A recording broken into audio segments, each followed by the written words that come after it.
Pô, olha, uma das coisas essa coisa de Facebook, rede social, é, essa coisa de resgatar o Caio Fernando, que nunca, ele sempre esteve presente. O Caio Fernando Abrão é um cara que sempre... É mais um presente da Brasiliense. Eu me lembro do impacto de ler Morangos Mofados. Comecei a ler o livro. Ele tinha um formato diferente. Comecei a ler o livro e falei, meu, isso aqui é muito louco, velho. E tive que ler de novo. Às vezes a gente tenta ser racional, né, o tempo todo, tenta entender Não, tem partes, momentos do Morangos Mofados que realmente é para você entrar em histórias mais absurdas e tal. É diferente, por exemplo, da literatura que ele faz dos contos de Mel e Girassóis, por exemplo, é diferente de outros livros que ele tem. Eu acho que o Morangos Mofados ele tem um nível de ousadia mais profundo. O Caio, ele foi precioso no que ele escreveu em literatura, foi precioso no que ele escreveu no jornalismo, foi precioso no teatro, e esse resgate, né, da história dele e de deixar essa obra viva, esse pensamento dele vivo, é algo que me deixa muito feliz. Não é saudosismo, é necessidade que o tempo tem. Por que Shakespeare não morre? Por que, enfim, tantos caras não morrem? Eles não morrem porque simplesmente eles conseguiram produzir algo que vai passar o tempo e continua eterno. O amor é eterno. Vinícius de Moraes eternizou o amor das formas mais lindas do mundo, né? Ele eternizou o amor. Ah, não, mas a poesia do Vinícius é mais fácil. Não tem nada de fácil, vai lá escrever. Agora, é muito legal pensar que a década de 80 gerou clássicos, não é? Sim. Eu fico muito feliz de ver isso. Gerou, Carlão, porque é como eu estava te falando no começo, a gente não tem noção do que significa o que a gente está fazendo um tempo depois. Na hora pode até parecer uma banalidade, né? Mas passa o tempo, você vai olhar para trás e falar, meu, tem uma história muito legal. O Caetano, nos anos 70, gravou um disco chamado Araçá Azul. Porra, a crítica caiu de pau, tá, não sei o quê, o disco parece que encalhou, e blá. Lógico. Ele lançou um disco nos anos 70 que era para ser ouvido nos anos 2000. Ele estava muito à frente do tempo. Araçá é um baita disco, mas ele estava muito à frente do tempo, que, aliás, é a condição de um homem inteligente e talentoso como Caetano, né? Então, ressignificar essa época é importante, porque a gente vai descobrir ali que nós convivemos, às vezes, com muita coisa que a gente não soube avaliar naquele momento. Eu falei do Todo Mundo Nu, mas, por exemplo, o trabalho do Cacá Rossé nos anos 80, se você pegar o texto do Jarry, do Burrey, se você ler o texto do Jarry, você vai ver ali um texto interessante, cheio de apontamentos, o Bu como um grande safado, bababá. Agora, você vê essa transposição que o Cacá fez daquele texto para o teatro, a força. Eu assisti o Bu 2 vezes. Conheço gente que assistiu 3, gente que assistiu 4. Não tô legal, sei lá, 1000 coisas. Ele parava, né? Aquele jeito brechtiano, né? Que não se envolve com o personagem, o distanciamento crítico dele do personagem. Mas, cara, não é à toa que o Bu faz sucesso aqui e vai para Nova York, vai ser apresentada no Central Park de Nova York. Por que conseguiu isso? Conseguiu isso pela ousadia. Sabe uma coisa que me mata um pouco às vezes? Eu acho que essa coisa de ficar muito comportado não leva a gente a lugar nenhum. Entendeu? E eu acho que essa geração oitentista não tinha nada de comportado. Primeiro, eu acho que estava ligando muito pouco para o mercado. A gente queria fazer. O Asdrubal trouxe o trombone e queria fazer.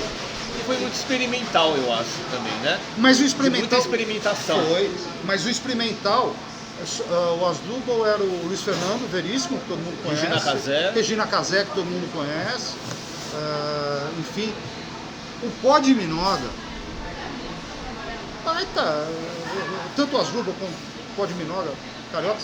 Eu me lembro de um ensaio aberto que eu fui assistir do Asdrubal, também no Sesc Pompeia, que era muito legal. Os caras estavam lá do teu lado, andando do teu lado e fazendo espetáculo em volta de você, né? Você ficava ali observando, né? Então tinha muito isso nos anos 80. Eu quero fazer minha banda, eu quero fazer meu grupo de teatro, eu quero pintar os meus quadros, eu quero fazer performance. Foi o boom da performance. Eu fazia teatro na época. E para arrecadar fundos para a peça que acabou não estreando, era um texto belíssimo do Lorco, Assim que Passa em 5 anos. A gente foi fazer uma performance aonde? Na Dani Satã. Sexta-feira à noite e tal.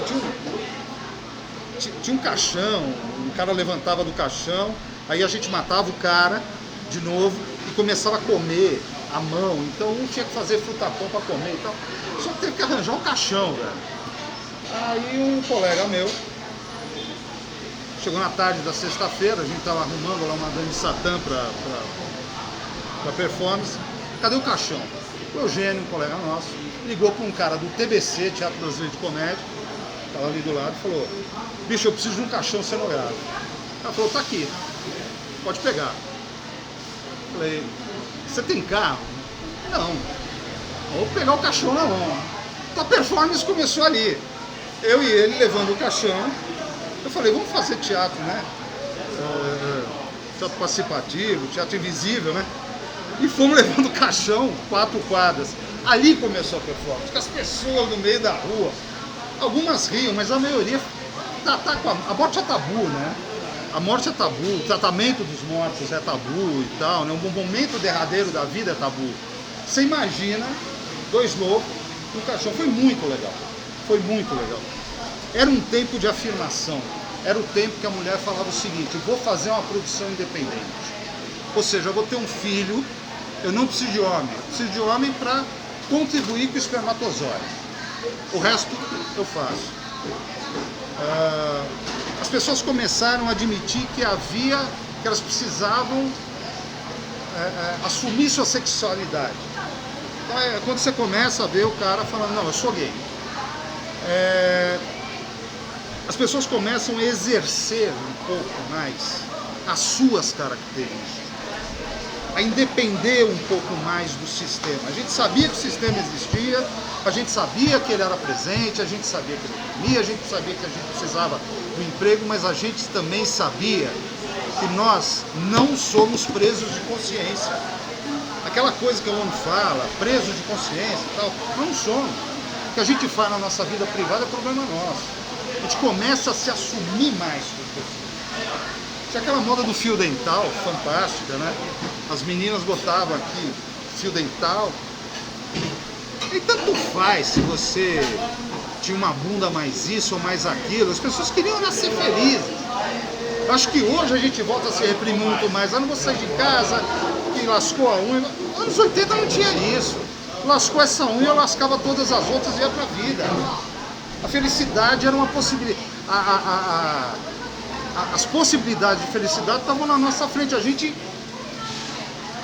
as aproveitava muito mais plenamente, sabe? Eu acho uma bobagem hoje você ficar se preocupando com coisas que, sinceramente, escuta, o que fica para a história? Das nossas histórias pessoais, o que vai ficar para a história? Muito pouco, nada. Mas das nossas histórias coletivas, a gente vai ter assunto, como é o caso aqui do programa. Você vê que essa coisa de liberdade estava na propaganda. Você pega as campanhas do Osho Oliveto dos anos 80, primeiro sutiã. Aquilo foi lindo, né? Pelo amor de Deus. Aquilo foi lindo. Só gente que tem o ambiente para fazer isso, óbvio que a genialidade, mas Você tem ambiente para fazer isso. Você via isso nas artes plásticas. Você via um Leonilson criando, né, de uma forma fantástica. Você vê uma afirmação, que já é mais anterior, mas você vê como a gente valorizou a obra do Arthur Bispo do Rosário, né? Você pegar no cinema a ousadia do Fassbinder em fazer Berliner Alexanderplatz para televisão e depois aquilo se tornar um seriado. A Cultura inclusive passou em vários capítulos, já assisti. É uma obra do Alfred Döblin dos anos 20, 30. Você levar para o teatro aqui no Brasil um Jean Genet com Nossa Senhora das Flores, tem que ter peito para fazer isso. Então, grande época do Spielberg, grande época do cinema norte-americano fazendo Platoon, que na verdade era uma autocrítica à Guerra do Vietnã, necessária, precisava ver aquilo. Você levar a obra do Guarnieri, como eles não usam o Black Tie para o cinema, que é um filme dele com a Fernanda Montenegro, belíssimo. Ou seja, a gente parte para se deixar mais livre. Os Titãs, quando resgatam a obra do Torquato Neto,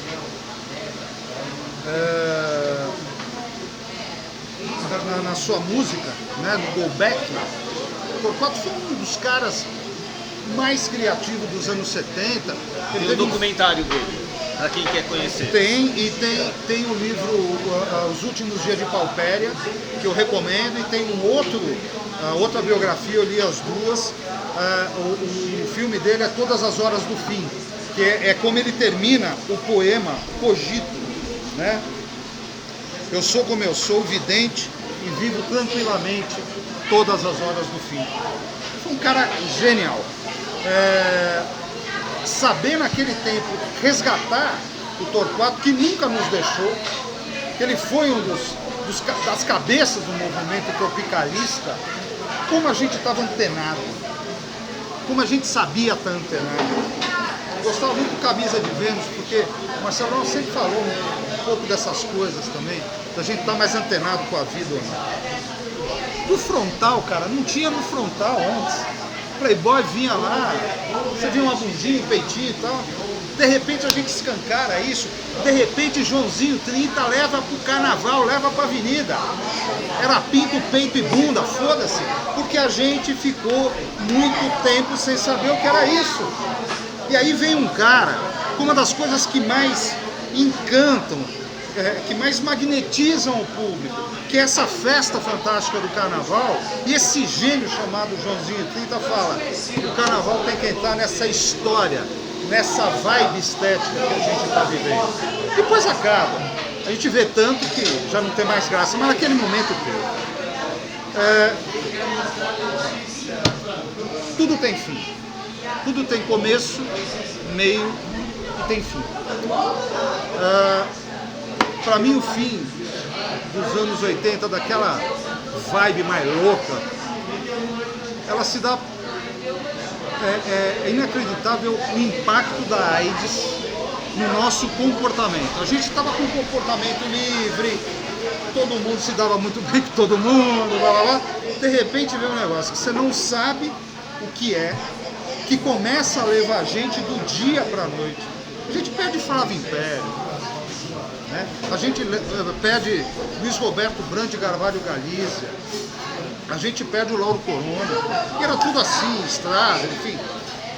Aquilo deu medo, né? Eu acho que aquela liberdade sexual, aquela liberdade de comportamento, que vem desde os anos 60, desde a pílula, passa para os anos 70, que chega no auge nos anos 80, porque de repente esse bicho miserável, esse bicho que levou Cazuza, que levou Enfio, enfim, né? A gente teve que mudar o comportamento. Eu vejo um mundo mais conservador, né?